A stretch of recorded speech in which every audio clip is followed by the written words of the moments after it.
വിശ്വാസത്തിന്റെ ഉറപ്പിക്കാൻ തക്കവണ്ണമാണ് ഈ റോമാലേഖനത്തിന്റെ അടിസ്ഥാനമായ ഉപദേശങ്ങൾ ക്രിസ്ത്യൻ സമൂഹത്തിന്റെ അല്ലെങ്കിൽ ക്രിസ്ത്യാനിറ്റിയുടെ അടിസ്ഥാന ഉപദേശം കിടക്കുന്നതാണ് റോമാലേഖനം. അതായത് ഇങ്ങനെ വായിച്ചു പോകുമെങ്കിലും അതിൻ്റെ ആഴത്തിലേക്ക് ചിന്തിക്കാറില്ല. പക്ഷെ നമുക്കത് ആവശ്യമാണ്. എന്നാലുമാണ് വിശ്വാസത്തിന്റെ പോരുകൾ വരുമ്പോൾ, വിശ്വാസത്തിന്റെ നമുക്ക് പ്രതികൂല സാഹചര്യങ്ങൾ വരുമ്പോൾ ഈ ആഴത്തുള്ള വചനങ്ങളൊക്കെ നമ്മൾ ഉറപ്പിക്കണം. ഇതിൽ വിശ്വസിക്കുക എന്നുള്ള ഡ്യൂട്ടിയാണ് നമ്മുടേത്. അതെപ്പോഴും മനസ്സിലാക്കണം. ഇതിൽ വിശ്വസിക്കുക എന്നുള്ള ഡ്യൂട്ടിയാണ് നമ്മുടേത്. ബാക്കി കാര്യം കർത്താവിൻ്റെ ഡ്യൂട്ടിയാണ്. കർത്താവിൻ്റെ പക്ഷത്ത് 2/3 സ്വർഗീയ ദൂതന്മാരുണ്ട്. 1 വീണ് പോയിട്ടുള്ളൂ. ആ വീണുപോയ ദൂതന്മാരാണ് മറിയായിട്ടും അന്തോണീസായിട്ടും ശിവനായിട്ടും ഗാളിയായിട്ടും പരമ്പര തിരുമേനിയായിട്ടും അല്ലെങ്കിൽ അള്ളയായിട്ടും ഒക്കെ പ്രവർത്തിക്കുന്നത്. അവയൊക്കെ നമ്മുടെ കാൽ കീഴാക്കി തരുന്നവനാണ് നമ്മുടെ കർത്താവ്. അത് നമ്മുടെ എഫേസ്യ ലേഖനം 1-ാം അധ്യായത്തിന്റെ 19-23 എപ്പോഴും കാണപ്പെടുന്ന നമ്മുടെ ഹൃദയത്തിലിരിക്കുന്നു പറയുന്നത്. എല്ലാ വാഴ്ചയ്ക്കും അധികാരത്തിലും ശക്തിക്കും കർത്തൃത്വത്തിലും ഈ ലോകത്തിൽ മാത്രമല്ല വരുവാനുള്ള സകലത്തിലും അത്യന്തമീതെ നാമം അവനോട് കൂടെയാണ്. നാം അവരുടെ കൂട്ടത്തിലല്ല. അവയെപ്പോലെ ഒരു ദൈവത്തെ അല്ല നാം വിളിക്കുന്നത്. അവയെപ്പോഴുള്ള ദൈവം അവരെല്ലാക്കാളും മേലുള്ളവെന്നല്ല നാം വിളിക്കുന്നത് ഏകൻ ഈസ് ദ ഓൺലി വൺ. മറ്റെല്ലാം വീണുപോയ ദൂതന്മാര് പല വ്യാജ പേരുകളിൽ മാനിഫെസ്റ്റ് ചെയ്യുന്നതാണ്. മരിച്ചുപോയ മറിയയുടെ പേരിലോ, മരിച്ചുപോയ അന്തോണീസിന്റെ പേരിലോ, മരിച്ചുപോയ പരമ്പര തിരുമേനിയുടെ പേരിലോ, ഇതിഹാസ കഥകളായിരിക്കുന്ന മിത്തുകളായിരിക്കുന്ന ശിവൻ, കാർത്തിയാനി, അയ്യപ്പൻ എന്നൊക്കെ പറഞ്ഞുകൊണ്ട് മനുഷ്യൻ തന്നെ ഉണ്ടാക്കിയതാണ്. അപ്പൊ ഇത്തരം ദുഷ്ടാത്മാക്കള് അത്തരം പേരുകൾ എടുത്തുകൊണ്ട് ഇത്തരം മനുഷ്യരുടെ ഇടയിൽ വെളിപ്പെടും. അപ്പോൾ അവര് ദൈവത്തെ അറിയാത്ത ജനം അവയങ്ങ് ഭയന്ന് സേവിക്കും. അവർക്ക് വേണ്ട കാര്യങ്ങളും ചെയ്തു കൊടുക്കും. അതിനുള്ള കഴിവൊക്കെ അവർക്കുണ്ട്. പക്ഷെ ദൈവജനം, ചോര കൊണ്ട് വീണ്ടെടുക്കപ്പെട്ട ദൈവജനം ക്രിസ്തുവിന്റെ പക്ഷത്ത് നിന്ന് അവന്റെ വരവിനായിട്ട് ഈ വക ശക്തികളെ നമ്മളെ കാൽ കീഴ ഒതുക്കണം. അതാ പറഞ്ഞിരിക്കുന്നത്. എബ്രായ ലേഖനം 10:13 പറഞ്ഞിരിക്കുന്നത്, അവൻ സകല ശത്രുക്കൾ തന്റെ കാൽ കീഴാവോളം അവൻ കാത്തിരിക്കുന്നത്. നമ്മുടെ ഡ്യൂട്ടിയാണ് ക്രിസ്തുവിനോടുകൂടെ ഒന്നായി ഈ ശിവനെ, കാളിയും, പരമ്പര തിരുമേനിയും, അയ്യപ്പനെയും, അള്ളയും, മുഹമ്മദിനെയും, മറിയയും, യേശുവിന്റെ നാമം തന്നെ പറഞ്ഞിരിക്കുന്ന കുറേയുണ്ട്. ഇതിലൊക്കെ നമ്മളെ കാൽ കീഴെ കൊണ്ടുവരാം. ഇത് നമ്മുടെ മനുഷ്യ ബുദ്ധി കൊണ്ടോ ശക്തി കൊണ്ടോ വിശ്വാസം കൊണ്ടോ ഒന്നുകൊണ്ട് സാധ്യമല്ല. ക്രിസ്തുവിന്റെ പേഴ്സണൽ പ്രസൻസ് നമ്മുടെ. ഇതിന്റെ അടിസ്ഥാനങ്ങളാണ് നമ്മൾ കഴിഞ്ഞ ദിവസങ്ങൾക്ക് ചിന്തിച്ചുകൊണ്ടിരിക്കുന്നത്. ഇന്നലെ നാം ചിന്തിച്ചതാണ് ക്രിസ്തുവിനെ, വിശ്വാസത്തെ നമ്മുടെ ഹൃദയത്തിൽ കൈക്കൊള്ളുന്നവന് ക്രിസ്തു ക്രൂശിൽ നേടിയ വിജയത്തിന്റെ ജയം, ക്രിസ്തു ക്രൂശിൽ നേടിയ റൈഷ്യസ്നെസ്, നീതി കണക്കിടുകയാണ്. പിന്നെ നമ്മളിൽ എന്ത് സ്ലിപ്പ് വന്നാലും ഡിവൈൻ ഗവൺമെന്റ് നോക്കുന്നത് നമ്മുടെ നീതിയല്ല. ഇത് ശരിക്കും മനസ്സിലാക്കണം. നമുക്ക് പല പല പരിശോധനകൾ വരുമ്പോൾ നമ്മുടെ ചിന്താമണ്ഡലത്തിൽ വ്യാപരിക്കാം. അത് ചെയ്തിട്ടാണോ, ഇങ്ങനെ ചെയ്തിട്ടാണോ, അങ്ങനെ സംസാരിച്ചത് കൊണ്ടാണോ, ഇതാണോ അതാണോ, ഇങ്ങനെ 100 കണക്കിന് ഡാറ്റ്സ് തീയമ്പടി ശത്രു നമ്മുടെ മൈൻഡിൽ അയക്കും. ആ മൈൻഡിലേക്ക് വരുമ്പോൾ അതിനോട് പ്രൊപ്പോർഷണൽ ആയിട്ടുള്ള കറസ്പോണ്ടന്റ് ആയിട്ടുള്ള ഇമോഷൻ വരും, ഭയം വരും, സംശയങ്ങൾ വരും. അതെന്റെ ഇമോഷനാണ്. പക്ഷെ ഹൃദയത്തിൽ ഇരിക്കേണ്ട വചനം എന്താ? എന്റെ നീതിയല്ല, ഞാൻ ക്രിസ്തുവിൽ ആശ്രയിക്കാൻ പോവാതിരും വിശ്വസിക്കാൻ പോവാതിരും ക്രൂശിൽ യേശു ക്രിസ്തു നേടിയ നീതിയാണ് എനിക്ക് കണക്കിടുന്നത്. സാത്താൻ നിന്റെ ഡ്രാഗ്സും നിന്റെ തീയമ്പോൾ എല്ലാം കൂടെ കൊണ്ട് പോയിക്കൊള്ളാം. ഇത് നമ്മളെ ഭരിക്കണം. നിങ്ങൾക്ക് മനസ്സിലാവുന്നുണ്ട്? നിങ്ങളൊന്ന് വായ കൊണ്ട് പറയണം, എന്റെ നീതിയല്ല. ശത്രു എന്റെ ചിന്താമണ്ഡലത്തിൽ കൊണ്ടിട്ട് ഇടുന്ന എന്നെ കെടുത്തി കളയാൻ നോക്കുന്ന, വിശ്വാസം തളർത്തി കളയാൻ നോക്കുന്ന ദുഷ്ട നിന്റെ നീതിയല്ല, എന്റെ ചർച്ചല്ല, എന്റെ കുറവുകളല്ല. യേശു ക്രിസ്തു ക്രൂശിൽ നേടിയ നീതിയാണ് എനിക്ക് പൂർണ്ണമായിട്ട് 100% ആയിട്ട് കണക്കിടുന്നത്. അതാണ് നമ്മള് റോമലേഖനം 5:17 ഞാൻ ഇടയ്ക്ക് പറയാറുണ്ട്. കൃപയുടെയും നീതിദാനത്തിന്റെയും സമൃദ്ധി ലഭിക്കുന്നവർ യേശു ക്രിസ്തു എന്ന ഏക നിമിത്തം എത്രയധികമായി ജീവനിൽ വാഴും. നമ്മൾ ജീവനിൽ വാഴണം. നമ്മുടെ വിശ്വാസം ക്ഷയിപ്പിച്ചുകൊണ്ട് നമ്മൾ ആത്മീയമായിട്ട് തളർത്തി കളഞ്ഞ ക്രിസ്തുവിൽ ആശ്രയിച്ചതിന് എന്ത് ഗുണമുണ്ടായി? നിന്റെ ദൈവം എവിടെയെന്ന് ചോദിക്കത്തക്ക ഗുണം ശത്രു ദുഷ്പ്രവർത്തിക്കാരും നമ്മുടെ ചുറ്റുമുള്ള ബന്ധുമിത്രാദികളായിക്കോട്ടെ, അയൽവാസികളായിട്ട് ക്രിസ്തു വസിക്കാത്ത ഏതൊരു വിധേയം പുറമെ ചിരിച്ചു കാണിക്കുകയും അവന്റെ അകത്തിരിക്കുന്നത് ഈ ലോകത്തിന്റെ ദൈവം സ്റ്റേറ്റാലും അവന്റെ കിങ്ഡമാണ്. അവന് നാച്ചുറൽ ആയിട്ട് നമ്മെ പകച്ചേ മതിയാകുകയുള്ളൂ.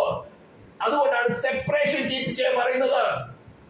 പറയുമ്പോൾ എല്ലാവർക്കും കുറച്ച് ബുദ്ധിമുട്ട് തോന്നിയോ, മക്കളല്ലേ, ബന്ധുക്കളല്ലേ, സ്നേഹിതരല്ലേ, അവർ വേർപ്പിക്കണോ? ആത്മീയമായ കാര്യത്തിലോ സെപ്പറേഷൻ കീപ്പം ചെയ്തേ പറ്റുള്ളൂ. അല്ലെങ്കിൽ അവരുടെ സ്ട്രോങ് ഇൻഫ്ലുവൻസ് നമ്മളെ കയറി ഭരിക്കും. അതിനല്ലോ അവരോട് പറഞ്ഞത്, നീ നിന്റെ പിതൃജനത്തെയും ചാർച്ചക്കാരെയും ദേശത്തെയും വിട്ടു പുറപ്പെടുക. അബ്രാമിന്റെ കാലത്ത് ഒരു കുലം വിട്ടുമാറുക, ഒരു ഗോത്രം വിട്ടുമാറുക, ഒരു പിതൃജനം വിട്ടുമാറുക എന്ന് പറഞ്ഞ വലിയ വിഷയമുള്ള കാര്യമാണ്. മെസൊപ്പൊത്തേമിയയിലെ ഊർ എന്ന പട്ടണം വലിയ പ്രസിദ്ധമായ പട്ടണമാണ്. 318 അഭ്യാസികളെ തീറ്റിപ്പോറ്റാൻ കഴിവുള്ള ഒരു മനുഷ്യൻ എന്ന് പറഞ്ഞാൽ 1000. അന്നത്തെ ജനസംഖ്യ നോക്കുമ്പോൾ, ഇന്നത്തെ ജനസംഖ്യയല്ല, അന്നത്തെ ജനസംഖ്യയിൽ നിന്നും 1000 പേര്, ഏകദേശം 318 അഭ്യാസികൾ എന്ന് പറയുമ്പോൾ ഓരോരുത്തർക്കും ഓരോ ഭാര്യ കൂട്ടി കഴിഞ്ഞാൽ പ്ലസ് 318, ഒരു ഫാമിലിക്ക് 2 മക്കൾ വെച്ച് കൂട്ടി കഴിഞ്ഞാൽ അത്രമാത്രം ജനസംഖ്യ, more than 1000. 380 multiplied by 4. അത്രമാത്രം ജനസംഖ്യ ഓരോ ദിവസം ആഹാരം കൊടുക്കണം. അത്ര ധനവാനായ ഒരു മനുഷ്യനായിരുന്നു അബ്രാഹാം. അവരോട് പറയാണ്, നീ നിന്റെ പിതൃജനത്തെയും ചാർച്ചക്കാരെയും ദേശത്തെയും വിട്ട് പുറപ്പെട്ട് അവയെ വിട്ട് കളഞ്ഞിട്ട് പുറപ്പെട്ട് ഏത് ദേശത്തേക്ക് പോകുന്നല്ല, ഇപ്പൊ ഉള്ളതിനേക്കാളും നല്ലൊരു ദേശത്തേക്ക് പോലല്ല പറഞ്ഞിരിക്കുന്നത്. ഞാൻ കാണിപ്പാലിരിക്കുന്ന ദേശത്തേക്ക്. എവിടേക്കാന്ന് പോലും അറിയില്ല, എന്താണെന്ന് പോലും അറിയില്ല. പുതിയ യെരുശലേമിനെ കുറിച്ച് നമുക്ക് ഒരു ചെറിയ ഭാവനയെ ദൈവം തന്നിട്ടുള്ളൂ. എന്നോട് പറയുന്നത്, നിന്റെ ആശ്രയമായിരിക്കുന്ന സകലത്തെ വിട്ടു പുറപ്പെട്ട് ഞാൻ കാണിപ്പാലിരിക്കുന്ന നമ്മുടെ സോളിലേക്ക് അവൻ കാണിച്ചു തരും പുനരുദ്ധാന ശക്തി എന്തെന്ന്, ഉയർത്തിയതിന്റെ ശക്തി എന്തെന്ന്. വെറുതെ വിശ്വസിക്കണ്ട, അറിഞ്ഞ് വിശ്വസിക്കുക. ഉയർത്തുന്ന ക്രിസ്തുവിനെ ഹൃദയത്തിൽ വാഴ്വ സ്വീകരിക്കുമ്പോൾ അറിയാം, യെസ്, ഇത് നാച്ചുറൽ പവർ അല്ല, ഇത് നാച്ചുറൽ ആയിരിക്കുന്ന ഹീലിംഗ് അല്ല, ഇത് നാച്ചുറൽ ആയിരിക്കുന്ന ശക്തിയല്ല, നാച്ചുറൽ ആയിരിക്കുന്ന നോളേജ്, ജ്ഞാനമല്ല, ഇത് എന്റെ നീതിയല്ല, എന്റെ പ്രവൃത്തിയുടെ ഗുണമല്ല. ക്രൂശിൽ നിവർത്തിച്ച നീതിയാണ് എനിക്ക് കണക്കിടുന്നത്. കർത്താവ് ഇതൊക്കെ എനിക്കൊന്ന് മനസ്സിലാക്കി തരണം എന്ന് പറഞ്ഞ കർത്താവ് തരും. അപ്പൊ ഇനി വരെ ശത്രു ഇന്നലെ തീയപ്പണം കൊണ്ടുവന്നാലോ ഇന്നലെ പഠിച്ചുറപ്പിച്ച് അതിനെ ഉറയ്ക്കണം. എന്റെ നീതി പ്രവർത്തിയില്ല. ശത്രു നീ എന്നെ മാത്രം എത്ര നിന്ദിക്കാൻ നോക്കിയാലോ, എന്റെ പാരമ്പര്യത്തെ, എന്റെ വംശത്തെ എന്തെങ്കിലുമൊക്കെ നീ കൊണ്ടുവന്ന് തലയിലിടാൻ നോക്കിയാലോ, നീ എല്ലാം എന്തെല്ലാം ദൂഷണങ്ങൾ പറഞ്ഞ് എന്റെ വിശ്വാസം തളർത്താൻ നോക്കിയാലോ, ഇതൊന്നും അല്ല എനിക്ക് കണക്കിടുന്നത്. എന്റെ വീണ്ടെടുപ്പുകാരും നിന്നെ ശിക്ഷിച്ച് നരകത്തിലെറിഞ്ഞ അതിന് വിധിച്ചിരിക്കുന്ന അതേ ദൈവം തന്നെയാണ് എനിക്ക് പ്രായശ്ചിത്തമായി തീർന്നത്. ക്രൂശിൽ നേടിയ ആ റൈഷ്യസ്നെസ് ആണ് അവരിൽ വിശ്വസിക്കുമ്പോൾ അതിന് ഫ്രീ ആയിട്ട് ഡിവൈൻ ഗവൺമെന്റ് എനിക്ക് നൽകുന്നത്. ഇതിന് വിശ്വസിക്കുക. അതിനായി ക്ലാസ്സുകൾ എടുക്കുന്നത്. ഇനി യേശുക്രിസ്തുവിന്റെ നീതിയെ കുറയ്ക്കാൻ ആർക്ക് സാധിക്കുമോ? അവരെ സ്വർഗത്തിൽ ഇറക്കാനായിട്ട് മുസ്ലിം കമ്മ്യൂണിറ്റിക്ക് സാധിക്കുമോ? അവനെ സ്വർഗത്തിൽ ഇറക്കാൻ വേൾഡിൽ ഏറ്റവും കൂടുതൽ പോപ്പുലേഷനുള്ള കത്തോലിക്കർക്ക് സമൂഹത്തിന് സാധിക്കുമെങ്കിൽ ഇത് കാണിക്കട്ടെ. അങ്ങനെ തിരിച്ച് ചലഞ്ച് ചെയ്യണം. ശത്രുവിന് ഒന്നുമില്ലാത്ത ദുഷ്ടാത്മാക്കൾക്ക് അള്ളയ്ക്കും മുഹമ്മദിനും മറിയയ്ക്കും അന്തോണിസിനോ ശിവനെ കാണിക്കോ ദുഷ്ടത പറഞ്ഞുകൊണ്ട് മനുഷ്യരായ നമ്മെ ആർക്കു വേണ്ടി ദൈവ പ്രാശ്ചിത്തമായി തീർന്നുവോ? അവൻ ഇത്രമാത്രം ദുഷിച്ച് പറയാമെങ്കിൽ മനുഷ്യരായ നമുക്ക് എന്തുകൊണ്ട് അങ്ങോട്ട് പറഞ്ഞുകൂടാ? നമ്മുടെ ഭൗതികമായിരിക്കുന്ന മാതാപിതാക്കൾക്ക് എതിരായിക്കൊണ്ട് ആരെങ്കിലും എന്ന് പറഞ്ഞ് നമ്മൾ ചൊടിക്കുകയില്ലയോ? ചടങ്ങ് 2 കൊടുക്കും. എന്താ ആത്മീയത്തിന് അത് വരാത്ത? അപ്പൊ ദൈവവചനത്തിന്റെ അയ്യോ ഒരു ചേർത്ത് അടിക്കുന്നത് മറിച്ചോട് കാണിച്ചു കൊടുക്കണ്ടയോ? ശത്രുവിനെ സ്നേഹിക്കേണ്ടെന്നല്ലയോ കർത്താവ് പറഞ്ഞു? സ്നേഹിക്കാനാവും ഈ വക ഉപദേശങ്ങളൊക്കെ എടുത്തുകൊണ്ട് അവന്റെ രാജ്യത്ത് സ്ഥാപിക്കാൻ നോക്കുക. കത്തോലിക്കിന് ആദ്യമേ വിഗ്രഹാരാധന മാത്രമേ ഉണ്ടായിരുന്നുള്ളൂ. ഇപ്പൊ അവര് വചനം പഠിച്ചപ്പോ അവചാരിക്കുന്ന ഞാന് സ്വർഗത്തിലിരിക്കുന്നത്. ഈ പറഞ്ഞ കാര്യം വിശ്വാസത്താലാണ് നീതീകരണം അവനുള്ളിൽ നടക്കുന്നുണ്ടോ? ഈസ്റ്റോറിക്കൽ നോളിലെ യേശുവിനെ കുറിച്ച് വചനത്തിൽ വായിച്ചുകൊണ്ട് കുറെ നോളജ് കിട്ടിയാൽ ഹൃദയത്തിൽ കർത്താവ് വരുന്നുണ്ടോ? ഹൃദയത്തിൽ വരണമെങ്കിൽ ഹൃദയത്തിലിരിക്കുന്ന ആ പഴയതൊക്കെ വിട്ടുകളയണം. നിന്റെ പിതൃജനത്തെ ചാർച്ചക്കാരെ ദേശത്തെ വിട്ട്, ഹൃദയത്തിൽ നിന്ന് വിട്ട്,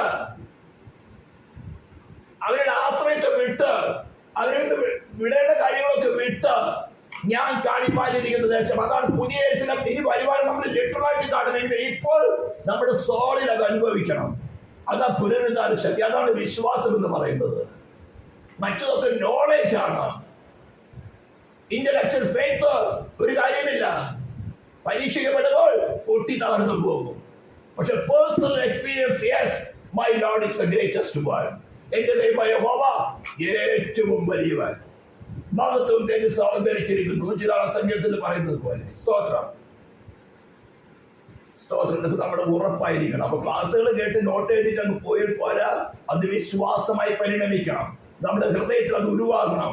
ഉരുവായിട്ട് എനിക്ക് പറയാ, കർത്താവേ, ഈ റൈഷ്യസ്നെസ് എന്താണ്, നീ സൗജന്യമായി കണക്കിടുന്ന നീതി എന്താണെന്ന് എനിക്കൊന്ന് രുചിച്ചറിയണം. ക്രൂശിൽ നീ നേടിയ നീതി എന്താണെന്ന് രുചിച്ചറിയണം. ഇത് രുചിച്ചറിയണമെങ്കിൽ ഇതിന്റെ നെഗറ്റീവ് സൈഡ് വെളിപ്പെടണം. നിങ്ങൾ ആത്മീയമായ ഏതൊരു കാര്യം കർത്താവിന്റെ പുനരുദ്ധാന ശക്തി വേണമെങ്കിൽ അതിന്റെ അവന്റെ കഷ്ടപ്പാടിന് അനുഭവം രുചിച്ചറിയണം. എന്നാൽ മാത്രമേ പുനരുദ്ധാന ശക്തിയുടെ ടേസ്റ്റ് അറിയുള്ളൂ. കയ്പ് മാറണമെങ്കിൽ നമ്മൾ പഞ്ചസാര എടുത്ത് വായിലിടില്ലയോ? കയ്പ് മാറണമെങ്കിൽ എന്ത് ചെയ്യും? മധുരത്തെ ആഡ് ചെയ്യും, അല്ലേ? ഇതേപോലെ തന്നെ നമുക്ക് മധുരത്തെ വേണമെങ്കിൽ ആദ്യം കയ്പിന്റെ അനുഭവം അറിയണം. നമ്മുടെ പാപത്തിന്റെ ശിക്ഷയെ നമ്മൾ അറിയിച്ചുകൊണ്ടല്ലയോ യേശു ക്രിസ്തുവിനുള്ള രക്ഷ നമുക്ക് തരുന്നത്? ഇതേപോലെ തന്നെയാണ് എല്ലാ റിലേഷനും. അപ്പോൾ അവന്റെ റൈഷ്യസ്നെസ് അനുഭവിച്ചറിയണമെങ്കിൽ ദുഷ്ടന്റെ സൈഡിൽ നിന്നുള്ള ദൂഷണങ്ങൾ നമ്മുടെ തലമണ്ടലിക്ക് വരുവാൻ ദൈവം അനുവദിക്കണം. എന്നിട്ടും അവൻ നമ്മളെ പരിപാലിക്കുന്ന അവന്റെ സ്നേഹം, അതാണ് ക്രൂശിലെ സ്നേഹം. ആ സ്മരണയുടെ ദൂതെന്ന് വായിച്ചവർ ഞാൻ സ്ഥിരമായിട്ട് ഒരു പാട്ട് കേട്ടുകൊണ്ടിരിക്കണം. വെളിപ്പാട് പുസ്തകം 2nd ചാപ്റ്റർ എടുക്കുക, റെവലേഷൻസ് ചാപ്റ്റർ 2.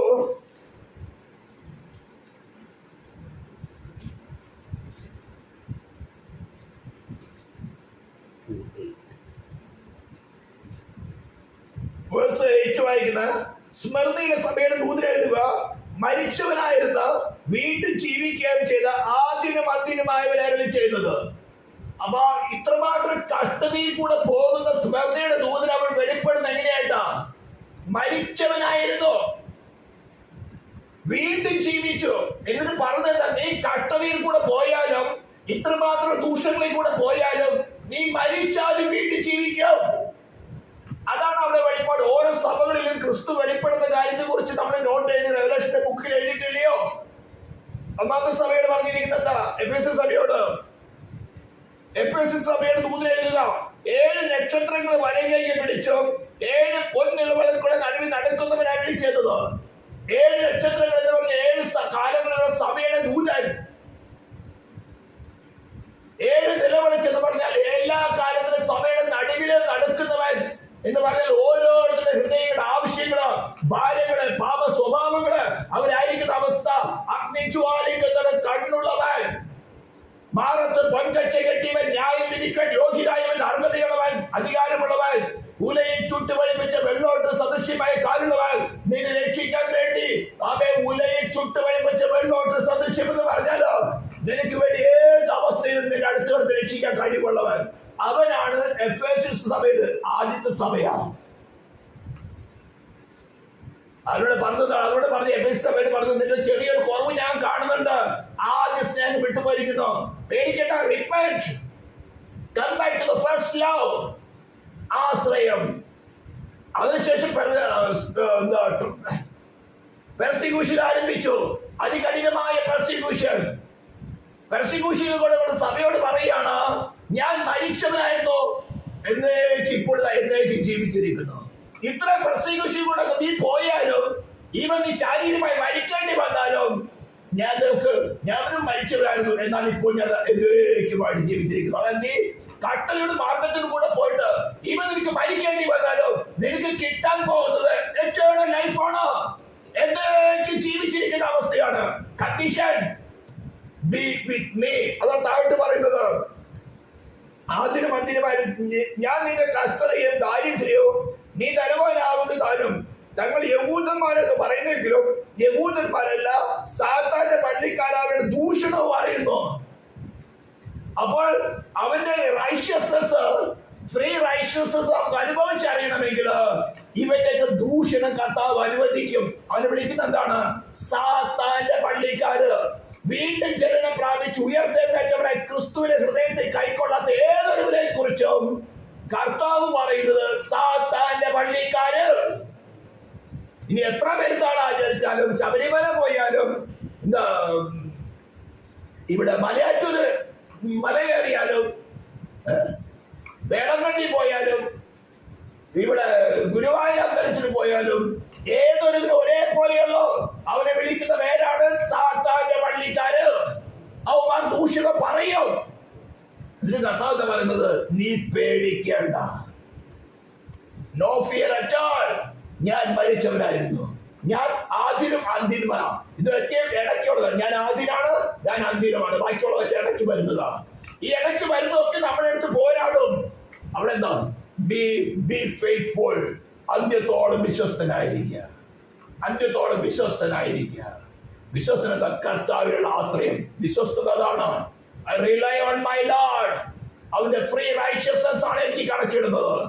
ആ ഫ്രീ റൈഷ്യസ്നസ് കിട്ടുന്നത് കുറയ്ക്കാൻ വേണ്ടിയാണ് നമ്മുടെ വിശ്വാസത്തിൽ നമ്മളെ താഴ്ത്തു നോക്കുന്നത്.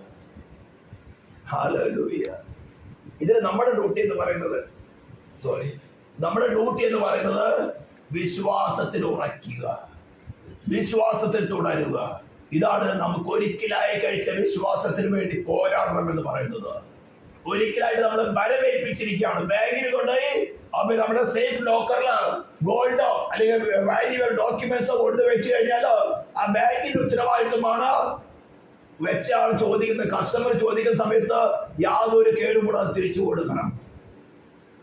അതേപോലെയാണ് വിശ്വാസം നമ്മളെ വരവേൽപ്പിച്ചിരിക്കുന്നത്. അതിനകത്ത് അല്പം പോലും കുറയാൻ പാടില്ല.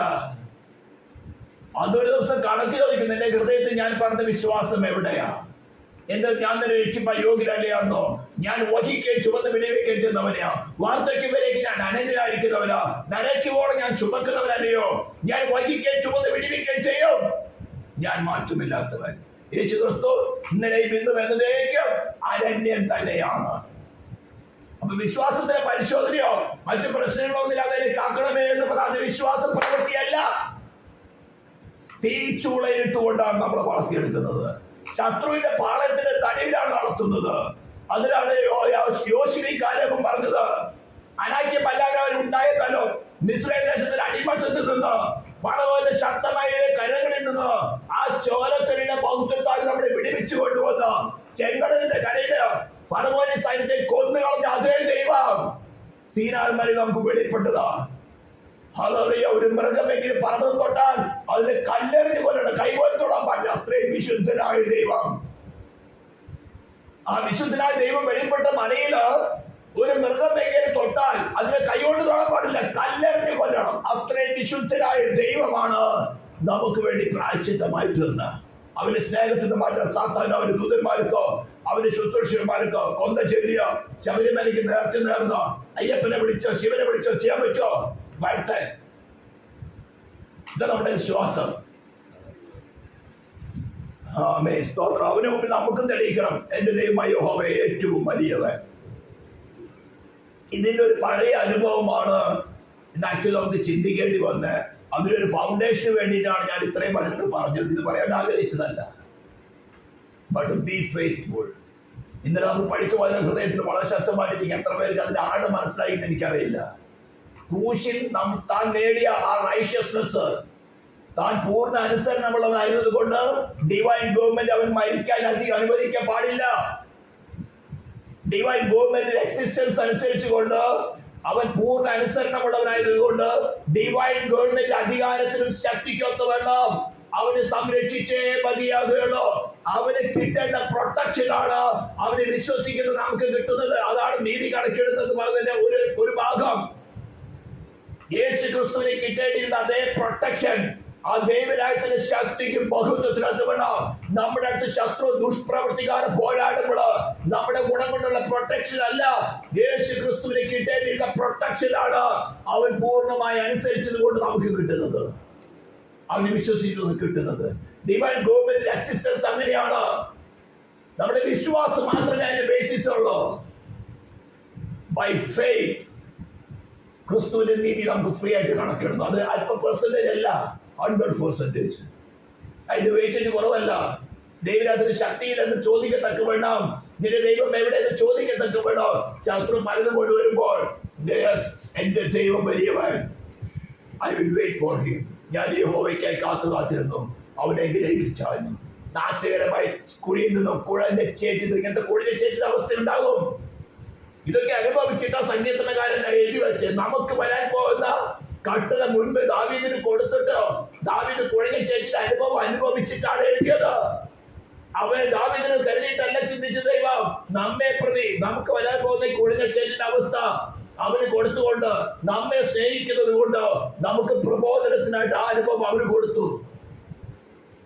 നമ്മളോട് പറഞ്ഞു, നോക്ക്, നിന്നെ അത്രമാത്രം സ്നേഹിക്കുകയാണ്, നീ അനുഭവിക്കുന്ന ഈ കഷ്ടത ഞാൻ ദാവീദിന് കൊടുത്ത് ദാവീദ് അനുഭവത്തിൽ കൂടെ എഴുതി വെച്ച സങ്കീർത്തനമാണ്. കൂടി നിശ്ചയിച്ചത് വീണ്ടെടുത്ത് എവിടെ നിർത്തുന്നത്? ക്രിസ്തു എന്ന പാറയിൽ.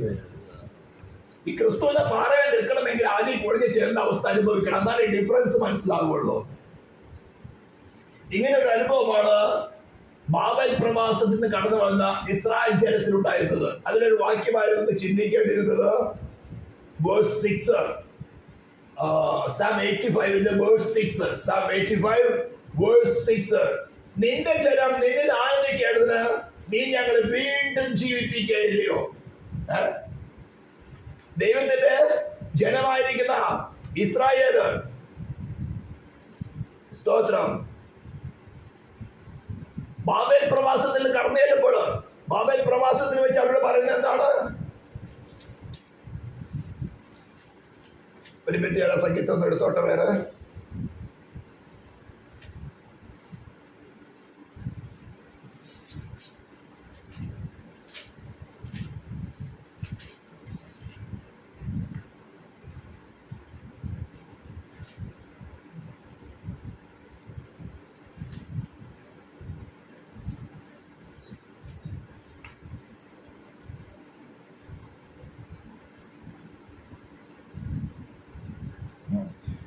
126 സങ്കീർത്തനം, Psalm 126. യഹോവ സീയോന്റെ പ്രവാസികളെ മടക്കി വരുത്തിയപ്പോൾ ഞങ്ങൾ സ്വപ്നം കാണുന്നവരെ പോലെയായിരുന്നു. അന്ന് ഞങ്ങളുടെ വായിൽ ചിരിയും ഞങ്ങളുടെ നാവിൽ ആർപ്പും നിറഞ്ഞിരുന്നു. യഹോവ അവരിൽ വൻ കാര്യങ്ങൾ ചെയ്തിരിക്കുന്നു എന്ന് ജാതികളുടെ അന്ന് ഞാൻ പറഞ്ഞു. യഹോവേ, ഞങ്ങളിൽ വൻ കാര്യങ്ങൾ ചെയ്തിരിക്കുന്നു, അതുകൊണ്ട് ഞങ്ങൾ സന്തോഷിക്കുന്നു. യഹോവേ, തെക്കേ നാട്ടിൽ തോടുകളെ പോലെ ഞങ്ങളുടെ പ്രവാസികളെ മടക്കി വരുത്തണമേ. കണ്ണുനീരോടെ വിതയ്ക്കുന്ന ആർപ്പോടെ പെയ്യും. വിത്ത് ചുമന്നും കരഞ്ഞുകൊണ്ട് വിതച്ചുകൊണ്ട് നടക്കുന്നു. കറ്റ ചുമന്നും ആർന്നുകൊണ്ട് വരുന്നു. സ്തോത്രം. ബാബേൽ പ്രവാസത്തിൽ ഇരുന്നപ്പോൾ ഞെരുക്കത്തിനെ ദുഃഖത്തിനെ കയ്പിനെ വെള്ളം കുടിച്ചുകൊണ്ടിരിക്കുകയാണ്. എന്തിനാ കൊണ്ടുപോയേ? ഈ നല്ല യെരൂശലേമിലായിരുന്ന സമയത്ത് യഹോവ കൊടുത്തിരുന്ന വചനങ്ങളും ആരാധന ക്രമങ്ങളും പോരാൻ തോന്നിയിട്ട് അടുത്ത് ചുറ്റുപാട് ജാതികളുടെ ദൈവമാരെ സേവിക്കാൻ പോയി. നിന്നെ വിളിച്ചപ്പോൾ എന്താണെന്ന് പറഞ്ഞാൽ, പിതൃജനത്തെ ചാർച്ചക്കാരെ വിട്ട് പുറപ്പെട്ട് ഞാൻ നിനക്ക് കാണിപ്പാലിരിക്കുന്ന നല്ല ദേശം. അന്ന് പറഞ്ഞില്ല, ഞാൻ കാണിപ്പാലിരിക്കുന്ന ദേശത്തേക്ക് പോകുക. കാനാൻ ദേശത്ത് വന്നു കഴിഞ്ഞപ്പോൾ അത് പുഷ്ടിയുടെ ദേശമാണ്. പാലും ലിറ്ററലായിട്ട് തേനൊഴുകുന്ന ദേശമാണ്. ലിറ്ററലായിട്ട്. സ്തോത്രം. അതിന്റെ അനുഭവം ഉണ്ടായി കഴിഞ്ഞപ്പോഴും പോരാ, അന്യദൈവന്മാർക്ക് ഒന്ന് നോക്കണം. അവിടെ അപ്പുറത്തുള്ള ഫെലിസ്തീന്, അത് കുറച്ച് അപ്പുറത്തുള്ള അമാലേക്കിന്, ഇങ്ങനെയൊക്കെ ഉള്ള ഒരു കൂട്ടുകെട്ടിലൊക്കെ പോയി. അത് പല പ്രാവശ്യം പ്രവാചകൻ മുഖാന്തരം വാണി കൊടുത്തിട്ടും ആ ആഗ്രഹം പോയില്ല ഹൃദയത്തിൽ നിന്ന്. അതുകൊണ്ട് ഇത് കുറച്ചുകൂടി നിയമം കഠിനമുള്ള ബാബേലിന്റെ മേധോപർഷന്റെ കയ്യിൽ നിന്ന് കേൾപ്പിച്ചു കൊടുത്തു. അപ്പൊ അവന്റെ നിയമത്തിന് മുമ്പിൽ അടിമപ്പെട്ട് വിധേയപ്പെട്ടിരുന്നു. നെബൂഖദ്നേസർ നിർത്തിയ ബിംബത്തെ ശദ്രക്ക് മേലെ അബോധനക്ക് മാത്രമേ നമസ്കരിക്കാതിരുന്നുള്ള, ബാക്കി എല്ലാവരും ആമേൻ എന്ന് പറഞ്ഞ് കുഴഞ്ഞ് വീണ തമ്പുരു നീട്ടിയപ്പോൾ ആമേൻ എന്ന് പറഞ്ഞ് നമസ്കരിച്ചു. ഇവിടെ യഹോവയെ നമസ്കരിക്കാൻ പറഞ്ഞപ്പോ മടിയാ. ദമേശക്കിലെ ദേവനെ കൊണ്ട് പ്രതീക്ഷിച്ചു ആകാശ്. യഹോവയുടെ ആലയം ഇടിച്ചു കളഞ്ഞ് ഡമാസ്കസില് ആലയത്തിന് മാതൃക കൊണ്ടുവന്ന് യാഗപീഠം കൊണ്ടുവന്ന് ഇവിടെ ഇടിച്ചു കളഞ്ഞു. കർത്താവ് യേശു ക്രിസ്തുവിന്റെ ക്രൂശിയെ കാണിക്കുന്ന യാഗപീഠമായിരുന്നു മാറ്റിക്കളഞ്ഞത്. അത് മാറ്റിക്കളഞ്ഞിട്ട് ദമേശക്കില് യാഗപീഠം കൊണ്ടുവന്ന് ഇവിടെ പണിതു. ഇന്ന് എത്രയാ എന്താ സംഭവിക്കുന്നത്? ക്രിസ്തുവിന്റെ വിശ്വാസത്തെ, ക്രിസ്തുവിന്റെ പ്രാക്ഷിത വിശ്വാസത്തെ മാറ്റിക്കളഞ്ഞുകൊണ്ട് ചിന്താമടുത്ത് കണ്ട് പല പല ആശ്രയങ്ങളും കൊണ്ടുവയ്ക്കുക. ഇതാ ദമേശക്കിലെ യാഗപീഠത്തിന്റെ മോഡല്. ഒന്ന് ഗുണം പിടിപ്പിക്കാൻ വേണ്ടി ബാബേലിക്ക് വിട്ടത് ദൈവം. അവിടെ കടന്ന് കരഞ്ഞ് നിലവിളിച്ചു. അപ്പൊ പറയാണ്, തെക്കേ നാട്ടിലെ തോടുകളെ പോലെ ഞങ്ങളുടെ പ്രവാസികളെ മടക്കി വരുത്തണമേ. തെക്കേ നാട്ടിലെ തോട് എന്ന് പറഞ്ഞാൽ തെക്കേ നാടാണ് യഹൂദയുടെ നാട്. ഹല്ലേലൂയ. നോർത്തേൺ കിങ്ഡവും സദേൺ കിങ്ഡവും. അവിടെയാണ് യെരൂശലേം ആലയം ഇരിക്കുന്നത്. അവിടെയാണ് ജീവജലനദി ഒഴുകുന്നത്. അങ്ങനെ മടക്കി വരുത്തിയ ജനം പറയാണ്, നീ ഞങ്ങളെ വീണ്ടും ജീവിപ്പിക്കല്ലോ. നിന്റെ ജനം നിന്നിൽ ആനന്ദിക്കേണ്ടത് ഞങ്ങൾ വീണ്ടും ജീവിപ്പിക്കല്ലോ. വീണ്ടും ജീവിക്കണമെങ്കിൽ എന്ത് വരണം? ജീവനുള്ളവൻ വീണ്ടും അകത്ത് വരണം. ഹല്ലേലൂയ. ഗുണം പിടിച്ച് തിരിച്ചു വന്നപ്പോൾ ഹഗായി പ്രവചനം, ഇവിടുത്തെ ഹഗായി പ്രവചനം.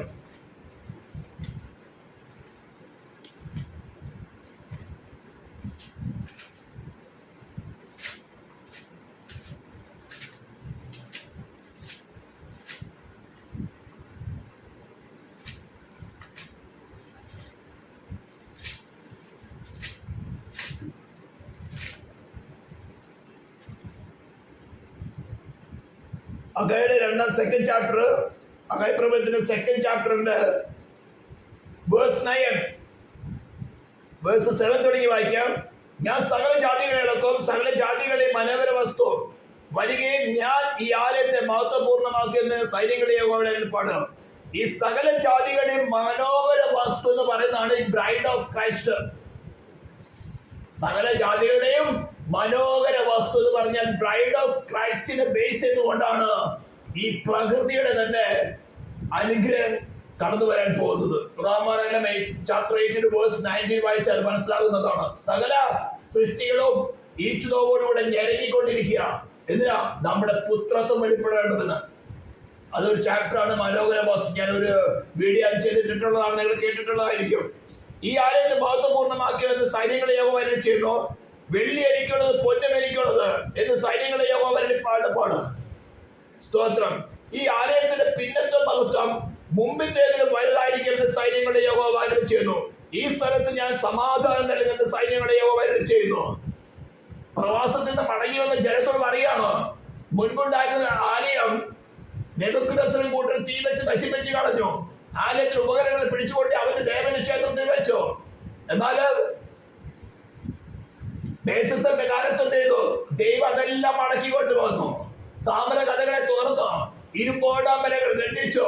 ഇതേപോലെ ശത്രു പലപ്പോഴും നമ്മുടെ ആലയത്തിലെ, നമ്മുടെ ആരാധനയുടെ ഉപകരണങ്ങള് അവിശ്വാസത്തിന്റെ തീയങ്ങൾ കൊണ്ട് പലപ്പോഴും കെട്ടിവെക്കാൻ നോക്കും. അവന്റെ ദേവന്റെ ക്ഷേത്രത്തിൽ കൊണ്ട് പൂട്ടി വെക്കാൻ നോക്കും. യഹോവയുടെ സമയത്ത് ദൈവം താമര കഥകളെ തകർത്ത് ഇരുമ്പോടാമലകൾ ഖണ്ഡിച്ചുകൊണ്ട് ആലയത്തിൽ ഉപകരണം പുറത്തെടുത്തു. അവിടെയാണ് സൈന്യങ്ങളുടെ യഹോവ വലിയവൻ, സർവ്വത്തിനും മീതെ ദൈവം എന്ന് പറയുന്നത്. അവന്റെ ദേവന്റെ ക്ഷേത്രത്തിന്റെ ആലയത്തിലെ താമര കഥകൾ ഉടച്ചു കളഞ്ഞു, ഇരുമ്പോടാമലകൾ ഖണ്ഡിച്ചു കളഞ്ഞു, സകല ഉപകരണങ്ങൾ വെളിയിലെടുത്തു. ബേസസിന്റെ മേലെ ന്യായവിധി നടത്തി, കോരശ് പുറപ്പെടേണ്ട ആറ്റം കൊടുത്തു. ഇങ്ങനെയൊക്കെ ആത്മീയ അവസ്ഥ നമ്മുടെ ജീവിതത്തിൽ പലപ്പോഴും ഉണ്ടാകും. ശത്രു നമ്മുടെ പല വിധത്തിൽ ഒതുക്കിക്കളയാൻ നോക്കും. ദൈവം പറയാണ്, മുൻപുണ്ടായിരുന്ന ആലയത്തെക്കാളും ഇനി പണിയാൻ പോകുന്ന ആലയം മഹത്വം പൂർണ്ണമായിരിക്കും. മഹത്വം പൂർണ്ണമാകുന്നത് എങ്ങനെയാ? മഹത്വത്തിന്റെ പ്രത്യാശ ക്രിസ്തു ഇറങ്ങണം. അപ്പോഴാണ് ആലയം മഹത്വം പൂർണ്ണമാകുന്നത്. ആ പഴയ നിയമത്തിലെ ആലയത്തിലെ പൊന്നോ വെള്ളിയോ അല്ലെങ്കിൽ ഇരുമ്പോ അല്ലെങ്കിൽ വലിയ വലിയ കല്ലുകളല്ല, ആ തേജസ് ഇറങ്ങി വന്നപ്പോഴാണ് അവൻ ശുശ്രൂഷന്മാർക്ക് അവിടെ നിൽക്കാൻ കഴിയാതെ വേണം ദൈവ തേജസ് ഫില്ലായത്. ഇതാണ് നാം ഇന്നലെ പഠിച്ചത്. ക്രിസ്തുയേശുവിന്റെ വിശ്വാസത്താല് ക്രൂശിൽ അവൻ നേടിയ ആ റൈഷ്യസ്നെസ് ആണ് നമുക്ക് കണക്കിടുന്നത്. നമ്മുടെ ഡ്യൂട്ടി എന്താ?